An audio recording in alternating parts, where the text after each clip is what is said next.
এই মুহূর্তে আমরা একদম বসে রয়েছি সাধু সন্তদের আখড়ায়। আমি আমার ক্যামেরা বন্ধু একবার সামনে বাবার যে আখড়াতে আমরা বসলাম সেখানে সামনে একটা খুলি রাখা আছে।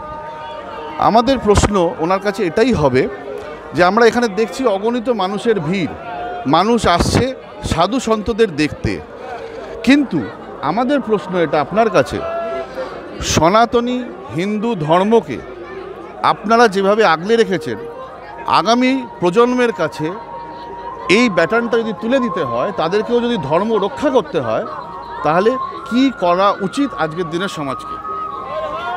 হরি ওং সত্যং শিবং সুন্দরাম কৈলাসপতি।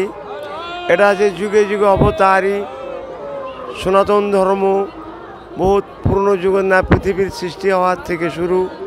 এই মেলাটা আজ থেকে 500 বছর আগেকার মহাকাল ভৈরব এ কুম্ভক সাধনা, এর ইতিহাস রামায়ণ রচনা।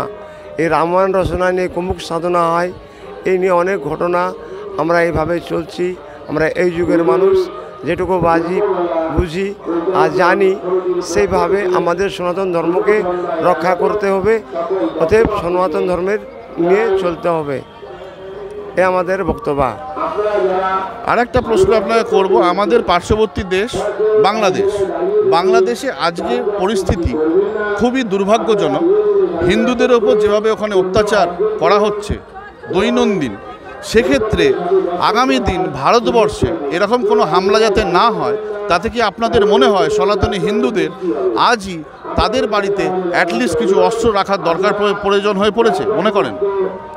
এটা মানুষ বর্তমানে এখন চলে গেছে রাজনীতি কালারিংয়ে ভেবে, ধর্ম সম্বন্ধ নিয়ে রাজনীতির ভিতরে দলবদ্ধ নিয়ে মানুষ জাতির সঙ্গে জাত হিংসাহিংসি একটা মানুষের স্মৃতি, এই নিয়ে একটা অশান্তি চলে।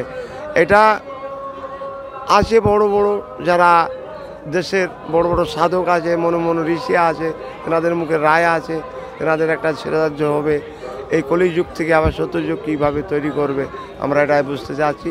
সনাতন ধর্ম রাজ্য মানে একটা সনাতন ধর্মর একটা স্লোগান হবে, মানে আপনার বিশ্ব হিন্দু পরিষদ একদম, যে রাজনীতি এবং ধর্মকে কখনো মিলিয়ে দেওয়া উচিত না।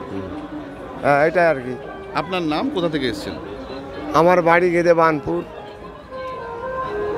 বাড়ি, নাম এসকে মণ্ডল, সবাই বলে ডাকে। আমার অরিজিনাল সাধু খাতার নাম আছে মনোরঞ্জন গিরি, আসাম গুয়াহাটি, গুরুপাঠ, গুরুর নাম বিশ্বজিৎ গিরি ঘরে আমরা টাইটেল।